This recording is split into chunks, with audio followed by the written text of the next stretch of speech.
प्रिय विद्यार्थियों, प्रस्तुत ई लेक्चर में क्लासिकल मॉडल के अंतर्गत श्रम के पूर्ति फलन के सरकने के प्रभाव का अध्ययन किया जाएगा। अर्थात श्रम की पूर्ति में यदि परिवर्तन हो तो उससे अर्थव्यवस्था में रोजगार, उत्पादन, कीमत तथा मजदूरी पर क्या प्रभाव पड़ता है, इसका अध्ययन हम करेंगे। यदि उत्पादन फलन दिया हुआ हो, मुद्रा की पूर्ति स्थिर हो, सरकार डिसाइड करती है मुद्रा की पूर्ति, केंद्रीय बैंक डिसाइड करता है, ये स्थिर हो अर्थात MV स्थिर हो, और श्रम की पूर्ति में किसी कारण से वृद्धि हो जाती है। परिवर्तन होता है सिर्फ श्रम की पूर्ति में, और ये हो जाती है वृद्धि श्रम की पूर्ति में। यदि किसी कारण से वृद्धि हो जाती है तो ऐसी अवस्था में क्या होगा? ऐसी अवस्था में बेरोजगारी उत्पन्न हो जाएगी, क्योंकि श्रम की मांग भी स्थिर रहेगी। तो यदि मांग स्थिर है और पूर्ति बढ़ रही है तो उस स्थिति में लोगों को पूरा रोजगार नहीं मिल पाएगा और बेरोजगारी उत्पन्न हो जाएगी, बेरोजगारी बढ़ जाएगी। अतः श्रमिकों में रोजगार प्राप्त करने के लिए प्रतिस्पर्धा बढ़ जाएगी। इस प्रतिस्पर्धा के कारण श्रमिक कम मजदूरी पर भी काम करने के लिए तैयार हो जाएंगे। जब पूर्ति अधिक है और मांग कम है तो उस स्थिति में कीमत घट जाती है, तो श्रम की कीमत अर्थात मजदूरी घट जाएगी। और क्योंकि श्रमिक बेरोजगारी से ज़्यादा कम मजदूरी पर काम करना पसंद करेंगे, इसलिए वे कम मजदूरी पर भी काम करने को तैयार हो जाएंगे। इस प्रकार जो उद्योग उनको मजदूरी दे रहे हैं या मौद्रिक मजदूरी है, उसमें कमी आ जाएगी। और यदि हम संतुलन की बात करें तो नया जो संतुलन स्थापित होगा उसमें श्रम की मांग और पूर्ति नीची वास्तविक मजदूरी की दर पर बराबर होंगे। जैसा हमने देखा था, श्रम की मांग वास्तविक मजदूरी का फलन होता है और श्रम की पूर्ति भी वास्तविक मजदूरी का फलन होती है। जहाँ ये दोनों काटते हैं वहाँ संतुलन स्थापित होता है और वहाँ पर वास्तविक मजदूरी की दर निर्धारित होती है। तो अब जब मजदूरी घट जाएगी तो उस स्थिति में वास्तविक मजदूरी या W/P वेजेस को हम दिखाते हैं W से मजदूरी या वेजेस, और कीमत को दिखाते हैं P से प्राइस या कीमत। तो इन दोनों को यदि हम इस रूप में देखें W/P, W को P से भाग दें तो वास्तविक मजदूरी प्राप्त हो जाती है। तो जब W घटेगा तो उस स्थिति में वास्तविक मजदूरी भी कम हो जाएगी। तो जब हम संतुलन देखते हैं तो यह संतुलन सिर्फ नीची वास्तविक मजदूरी पर ही संभव हो सकता है। इससे रोजगार की मात्रा बढ़ जाएगी। जहाँ वास्तविक मजदूरी घट जाएगी, मौद्रिक मजदूरी भी घट जाएगी, दूसरी ओर अधिक लोगों को रोजगार मिल सकेगा, तो रोजगार की मात्रा बढ़ जाएगी। रोजगार यदि बढ़ेगा तो उससे क्या होगा? उत्पादन भी बढ़ जाएगा, उत्पादन में भी वृद्धि होगी। यदि मुद्रा की पूर्ति दी गई है और स्थिर है तो उत्पादन बढ़ने से कीमत स्तर में कमी होगी। कीमत स्तर में कमी मौद्रिक मजदूरी में कमी की तुलना में कम होगी। इससे वास्तविक मजदूरी की दर भी कम हो जाएगी। कीमत स्तर में कमी तो हो रही है, पर जितनी मौद्रिक मजदूरी की दर कम हो रही है उससे कम कीमतें गिर रही हैं। मौद्रिक मजदूरी अधिक नीचे गिर रही है क्योंकि श्रम की पूर्ति घट रही है।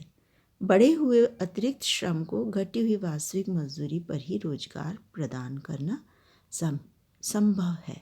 यह श्रम क्या है? अतिरिक्त श्रम है, बढ़ा हुआ श्रम है। तो यदि उसको खपाना है तो मजदूरी कम करनी पड़ेगी, और यह हम रेखा चित्र की सहायता से और अच्छी तरह से देखेंगे। तो अब हम करते हैं रेखा चित्र द्वारा इसका निरूपण। चित्र 1 के बी भाग में प्रारंभिक जो संतुलन की स्थिति है वो यदि हम देखें तो एक और मांग वक्र, दूसरी ओर पूर्ति वक्र एसएल है। डीएल और एसएल दोनों ई बिंदु पर एक दूसरे को काट रहे हैं और जहाँ पर संतुलन में वास्तविक मजदूरी की दर W/P0 निर्धारित हो रही है। अब यहाँ पर रोजगार कितना है? NO जो बिंदु है इस पे रोजगार निर्धारित हो जाता है और संतुलन में वास्तविक मजदूरी की दर W/P बिंदु पर निर्धारित हो जाती है।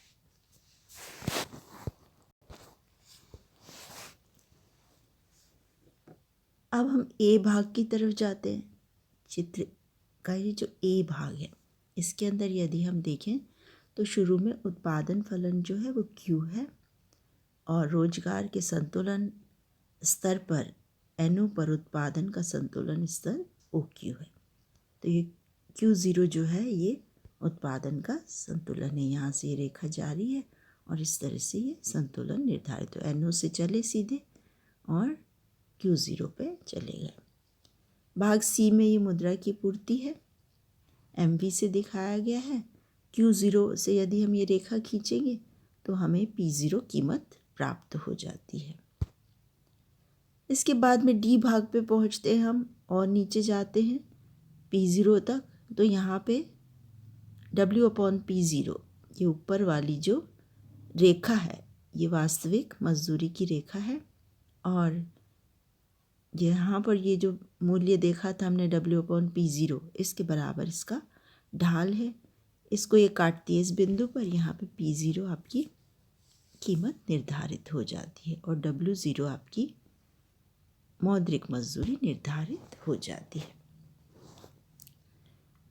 W0 जो है वो W1 से अधिक है और P0 जो है वो P1 से अधिक है। इन दोनों में कमी आती है। ये देखेंगे हम श्रम की पूर्ति सरकने के बाद के संतुलन की स्थिति में।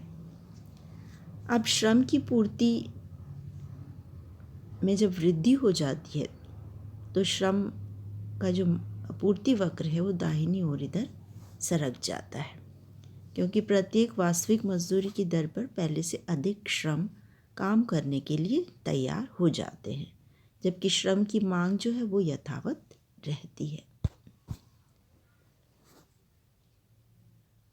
नया पूर्ति वक्र है SL', पुराना वाला मांग वक्र है DL। ये दोनों जहाँ काटेंगे वहाँ पर संतुलन में रोजगार का स्तर N1 निर्धारित हो जाएगा, जबकि संतुलन में वास्तविक मजदूरी की दर ये नीचे वाला जो है W/P1 ये निर्धारित हो जाएगी। तो ये जो है आप देख सकते हैं कि गिर गई है वास्तविक मजदूरी W/P0 से गिरकर W/P1 हो गई है। तो इतनी मजदूरी में गिरावट हम देख सकते हैं। और यदि हम उत्पादन के स्तर को देखें तो N1 से सीधा चलेंगे तो ये उत्पादन Q1 निर्धारित हो गया है। मुद्रा की पूर्ति जो है वो दी गई है और इस पर Q1 से यदि हम रेखा लेके जाएंगे तो यहाँ से नीचे लंबवत डालेंगे परपेंडिकुलर, तो P1 कीमत हमें दिखाई देती है। उत्पादन की मात्रा Q0 से बढ़कर Q1 हो गई है और कीमत P0 से घटकर P1 हो गई है। श्रम की पूर्ति में वृद्धि के कारण मौद्रिक मजदूरी की दर W0 से घटकर W1 हो गई है। यहाँ पे हम ये वाली W/P1 वाली वास्तविक मजदूरी की रेखा देखेंगे, जो यहाँ नई संतुलन की वास्तविक मजदूरी की दर निकली है उसके ढाल के बराबर। अब ये देख रहे हैं कम है, इसलिए इसका ढाल कम है तो ये नीचे की तरफ हो जाएगी। पहले यहाँ थी और फिर वो नीचे सरक जाएगी क्योंकि W/P घट गया है, इसमें कमी आ गई है।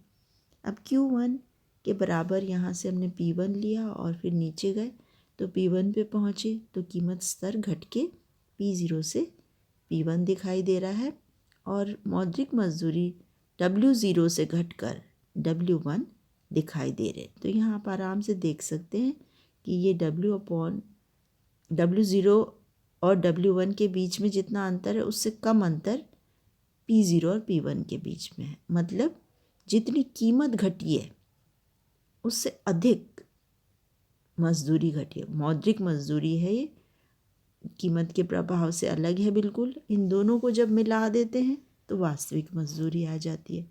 तो इसलिए क्या होता है, ये अधिक घट गई है, ऊपर वाला अधिक घट गया और नीचे वाला P जो है आपका वो कम घटा है। तो इसलिए क्या होता है कि ये कुल मिला के घट जाती है।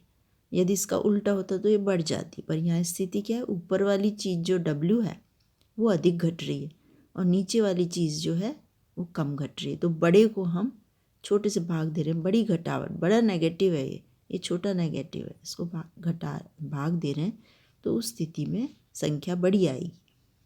तो इस तरह से घटाव जो है वो बड़ा आएगा। तो इसलिए हम यहाँ देख रहे हैं यहाँ घट रही है, तो यहाँ पे भी आप देख रहे हैं कि ये नीचे के स्तर पे आ रहा है।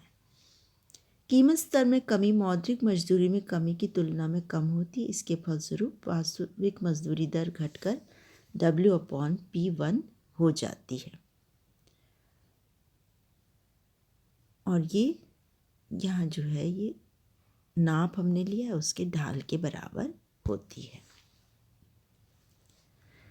अब इस विश्लेषण से निष्कर्ष क्या निकलते हैं कि जब श्रम की पूर्ति में वृद्धि हो जाती है, अचानक श्रमिकों की मार्केट में संख्या बढ़ जाती है जो काम मांग रहे हैं, तो उस स्थिति में क्या होता है, क्या निष्कर्ष निकले हमारे इस विश्लेषण से।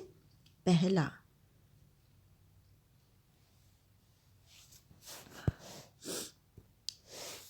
श्रम की पूर्ति में वृद्धि से पुराने संतुलन के स्थान पर एक नया संतुलन स्थापित हो जाता है।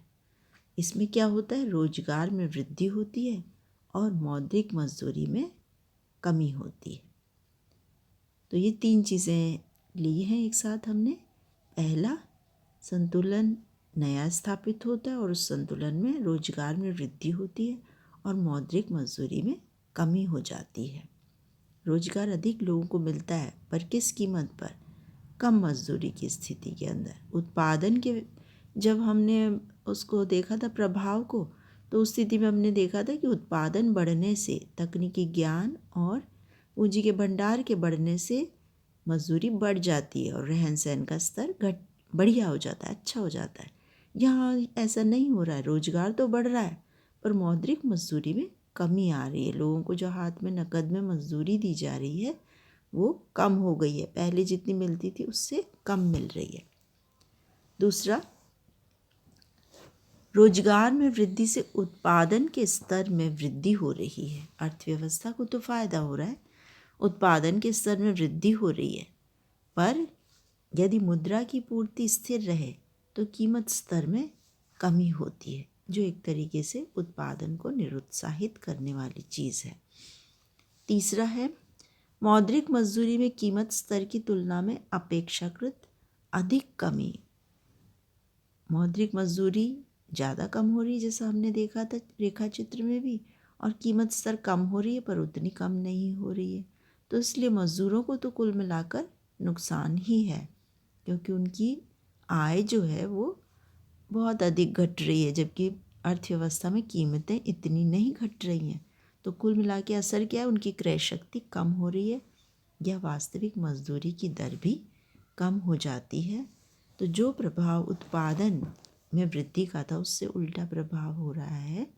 रोजगार बढ़ने के बावजूद भी, उत्पादन बढ़ने के बावजूद भी मजदूरों के ऊपर जब उनकी पूर्ति बढ़ रही है, श्रमिकों या मजदूरों की पूर्ति बढ़ जाती है, अधिक संख्या में जब वो रोजगार मांगने लगते हैं तो उनकी वास्तविक मजदूरी की दर कम हो जाती है या उनकी क्रय शक्ति घट जाती है और जीवन स्तर कम हो जाता है। इस लेक्चर में यहीं पे हम समाप्त करते हैं और धन्यवाद। Thank you.